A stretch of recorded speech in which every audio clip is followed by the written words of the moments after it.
It's quite a while ago that I drove the new Mercedes GLE. For me, one of the most beautiful and drivable cars in its segment. Now Mercedes is showing up with the new, more sporty version, the Mercedes GLE Coupe. And in this winter wonderland, I choose the actual top version, the AMG GLE 53 Coupe for my test drive today. I'm going to find out how it drives, what else it delivers, and what makes that car a real AMG. The front of the now 2.1 wide GLE Coupe is dominated by the large grille and the lower side air intakes. The power domes on the bonnet provide additional power. Always on board are the so-called multi-beam LED headlights, including ultra-range high beam with 84 individual controllable LEDs per headlight. Always on board with the GLE Coupe is the widescreen display here in front of me, which means you have twice 12.3 inch as combined under one piece of glass as one monitor then. And this really gives you all the information you want and very nicely displayed. On top of this, always on board as well is MBUX, so the new Mercedes infotainment system, including the new voice control, where you can just talk to your car and will react the way you really expecting it. But another highlight, unfortunately an option, is the new head-up display, because the size of the projection is about twice the size of the predecessor's one, and that means we're talking about 45 to 15 centimeters, which means it looks like you're having another widescreen in front of you, directly in front of your window. At 4.94 m, the new GLE Coupe is around 4 centimeters longer than its predecessor. The Coupe also gained around 2 centimeters in the wheelbase, but remains 6 centimeters below the figure of the normal GLE. In its basic configuration, the SUV Coupe drives on 19-inch wheels. 20-inch are standard on the AMG. If you want more, you can order alloy wheels up to 22 inches from an additional charge of around 3,500 euros here in Germany. The front window of the GLE Coupe is flatter, and so together with a sloping roofline ensures a dynamic look. Also important are the small windows and the very high shoulder line, typical coupe. The GLE Coupe is really a completely different car regarding to the drive when you talk about the GLE Coupe and the GLE, because 6 centimeters less in wheelbase really makes a complete difference. The car is a lot more agile, it's real fun to drive, and especially in the AMG version you do have the drive modes which support you when you want to be a bit more sporty, and if you then choose Sport Plus or Sport, the car really delivers what you expect from an AMG. The rear looks extremely sporty thanks to the broad shoulders and the curved trunk line. This is supported by the very thin split taillights in LED technology and the large chrome exhaust trims.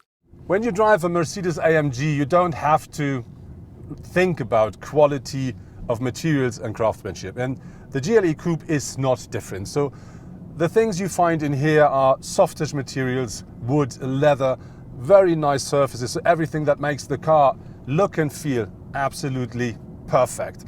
On top of this, you do find very comfortable seats, and with the AMG version, these are sports seats, and they really do not only deliver comfort, they also deliver more than enough support, even if you drive the car like you want to drive an AMG. When the GLE Coupe hits the market, there will be 2 diesel engines available with the 350D and the 400D, and they offer either 272 or 330 horsepower.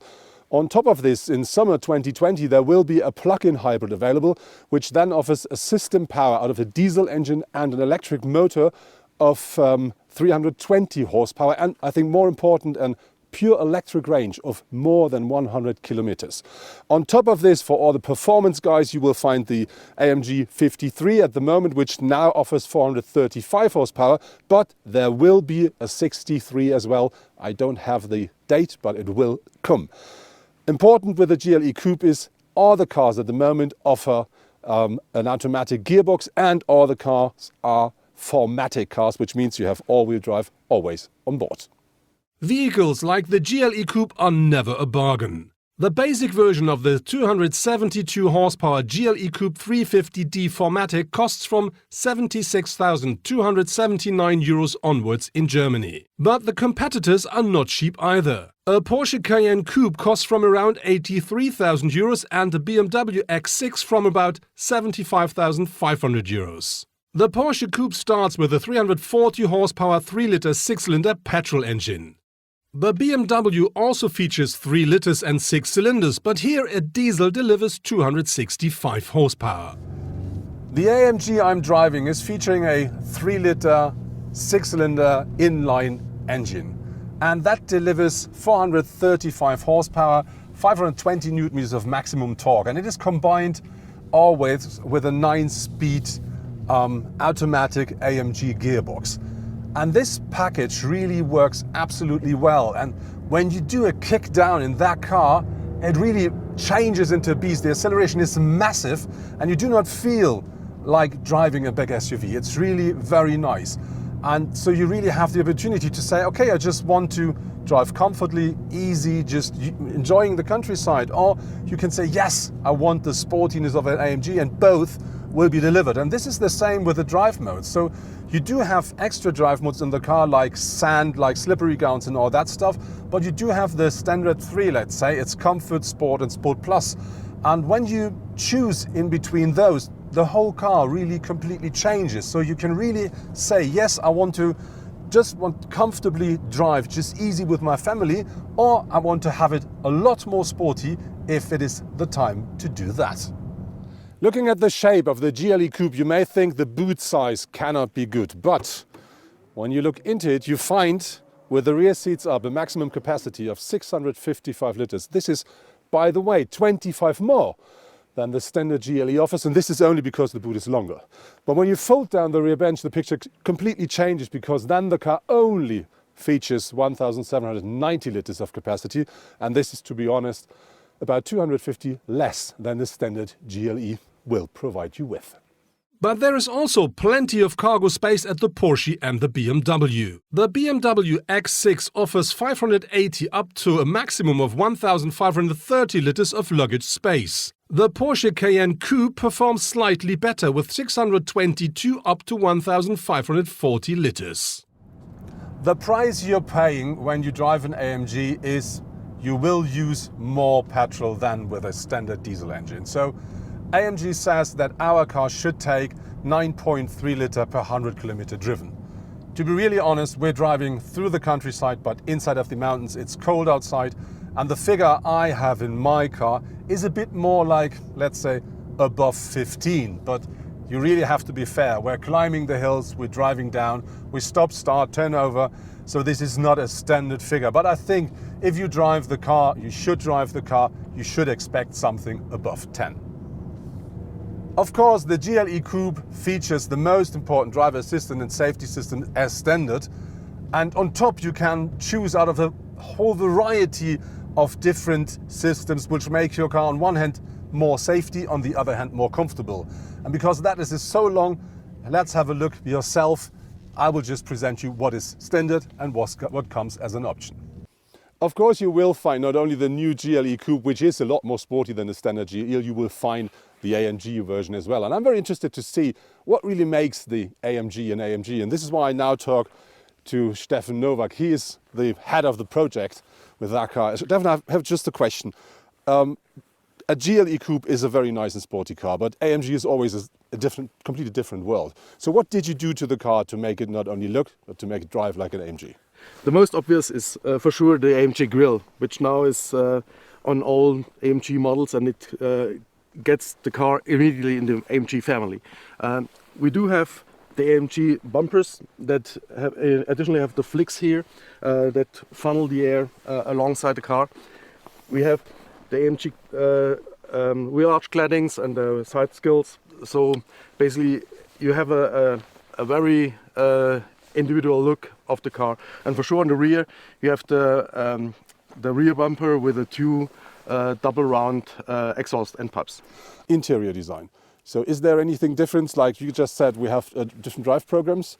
And what about the look of the car? Are there any other things I can adjust? Well, for sure, you basically the car welcomes you in a really the AMG world. So you have the AMG seats, you have the AMG Sports steering wheel with the shifter knobs optionally. You have the metal plated pedals. So it really, the moment you enter the car, you recognize that's something special. When we talk about the technology, so we talk about let's say, engines. What is under the hood to make that car a real AMG? And that's the great inline 6-cylinder engine with an output of 320 kilowatts or 435 horsepower, and it has 520 newton meters of torque, plus the ISG that adds especially in the start. It's a twin turbo, but it's a specific.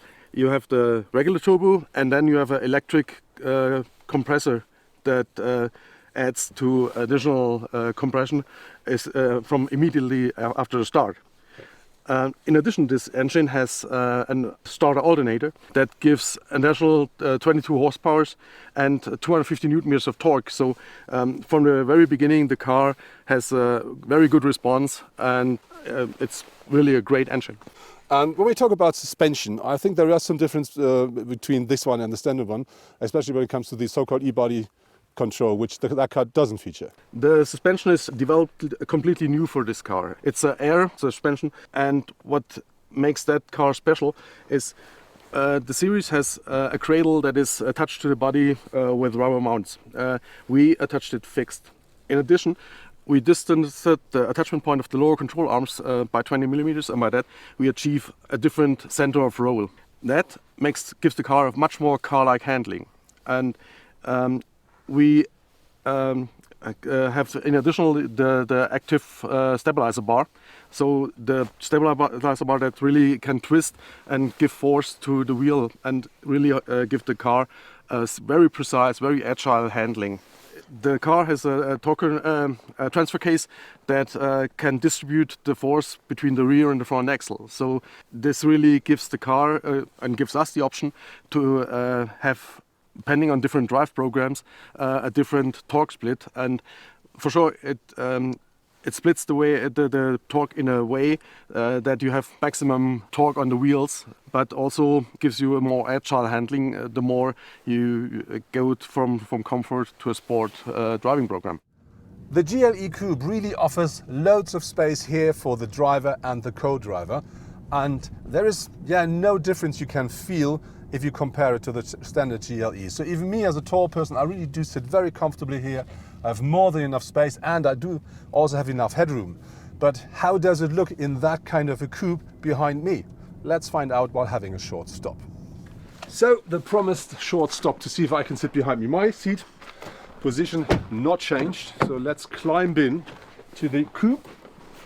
That works.